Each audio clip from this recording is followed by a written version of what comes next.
মাত্র ৪টি উপকরণ দিয়েই বানিয়ে ফেললাম চুলের জন্য একটা উপকারী প্যাক। আর এই প্যাকটির প্রধান উপকরণ হচ্ছে মেহেদি পাতা। তবে এই মেহেদি পাতাটা কোথায় পাওয়া যায় এটা খুঁজতে, খুঁজতে চলে গেলাম আমাদের বাসা থেকে একটু দূরে। সেখান থেকে এই মেহেদি পাতা নিয়ে আসতে গেছিলাম। তো হ্যালো এভরিওয়ান, আসসালামু আলাইকুম। সবাই কেমন আছেন? তো আমার চুলের যা অবস্থা একেবারে বাজে অবস্থা। কারণ প্রেগন্যান্সি টাইম থেকে প্রচণ্ড পরিমাণে চুল পড়ছে। একেবারে নাড়ু মাথা বের হয়ে যাব কয়েকদিন পর। সেজন্য একটা ভালো সলিউশনের জন্য এই প্যাকটা বানাচ্ছি। আর প্যাক বানাতে মেহেদি পাতা লাগবে বলে খোঁজ করছিলাম। তবে খোঁজ পেলাম যে আমাদের বাড়ি থেকে একটু দূরেই একজনের বাসায় মেহেদি গাছ আছে। আর সেখান থেকেই নিয়ে আসলাম। তারা বলেছিল পারতে, তবে আমার যতটুকু লাগবে ততটুকুই আমি নিয়েছি। পরে আফসোস করছিলাম যে আরো একটু নিয়ে আসলে ফ্রিজে রাখা যেত।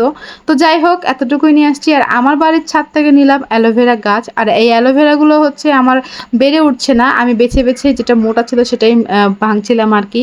তো অ্যালোভেরা পাড়তে গিয়ে আমি একটা আশ্চর্য হয়ে গেলাম। কারণ আমার এই ছাদ বাগানটাতে আমি কোনো যত্ন নিতেই পারি না। ছোট্ট একটা ছাদ বাগান, অনেকগুলো গাছ লাগানো আছে। কিন্তু যত্নের অভাবে সেগুলো বেশিদিন টিকে না। তবে একটা আশ্চর্যজনক দেখেন, আমার যত্ন ছাড়াই কত সুন্দর, সুন্দর ফুলগুলো ফুটেছে। এগুলো হচ্ছে মরু গোলাপ। অনেকদিন আগেই নিয়েছিলাম, প্রায় ৩ বছর হয়ে গেল। তবে যত্নের অভাবে এগুলো এভাবেই পড়েছিল। হঠাৎ করে দেখছি যে গাছ ফুটেছে। এদিকে আমার আম্মা দেখেন পুঁই শাকের ডাল এখানে মানে লাগিয়ে দিয়ে গেছে, পুঁই শাক হবে এইজন্য। তো এখান থেকে অ্যালোভেরা নিয়ে এসে আমি নিচে এসে এগুলোকে এখন প্যাক বানাবো। আর এই যে দেখেন অ্যালোভেরা, পেঁয়াজ, মেহেদি পাতা আর লেবু, এই ৪টা উপকরণ দিয়ে আমি বানিয়ে ফেলবো একটা সুন্দর প্যাক। তো মেহেদি পাতা এগুলো সব ধুয়ে আমি একেবারে রেডি করে রেখেছি। আর এখন ব্লেন্ডারে এটাকে ব্লেন্ড করে ফেলবো। পেঁয়াজটাকে কুচি করে নিয়েছি। আর অ্যালোভেরাগুলো আমি কুচি কুচি করে নিয়েছি, কারণ এই অ্যালোভেরাগুলো মানে খুবই পাতলা ছিল। এটা মানে খোসা ছাড়িয়ে ফেললে কিছুই পাওয়া যাবে না। এখন এগুলোকে আমি ব্লেন্ড করব। তো ব্লেন্ড করার আগে আমি এখানে লেবুর রসগুলো দিয়ে দিলাম, কারণ আমি এখানে কোনো পানি অ্যাড করব না। লেবুর রস দিয়ে এটাকে মানে নরম করে ফেলবো, মানে পাতলা করে ফেলবো। তো এগুলোকে আমি আস্তে আস্তে মানে সবগুলোকে দিয়ে দিচ্ছি লেবু। আমি এখানে একটা লেবু দিয়েছিলাম, একটা বড় সাইজের। এখন এটাকে আমি ব্লেন্ড করে নিচ্ছি। আর ব্লেন্ড করার পরই হয়ে যাবে আমার সেই রেডি প্যাক।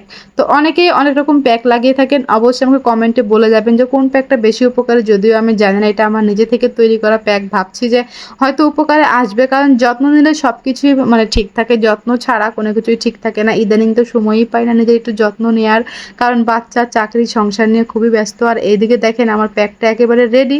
মেহেদি পাতাগুলো একেবারেই গুঁড়া হয়ে গেছে। আর দেখেন পানি না দিয়েই কত পাতলা হয়ে গেছে। পানি দিলে এটা আরও পাতলা হয়ে যেত। তো চেষ্টা করবেন পানি না দিয়ে সেখানে লেবুর রস কিংবা ডিম দিয়ে দেওয়ার। তো আমার রুমে ডিম ছিল না দেখে আমি ডিমটা স্কিপ করেছি।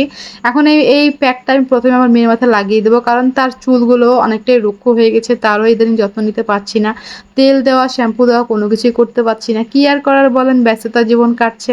তো আজকের ভিডিওটা এ পর্যন্তই। কেমন লাগলো অবশ্যই কমেন্ট করে জানিয়ে দিবেন। সবাই ভালো থাকবেন, সুস্থ থাকবেন।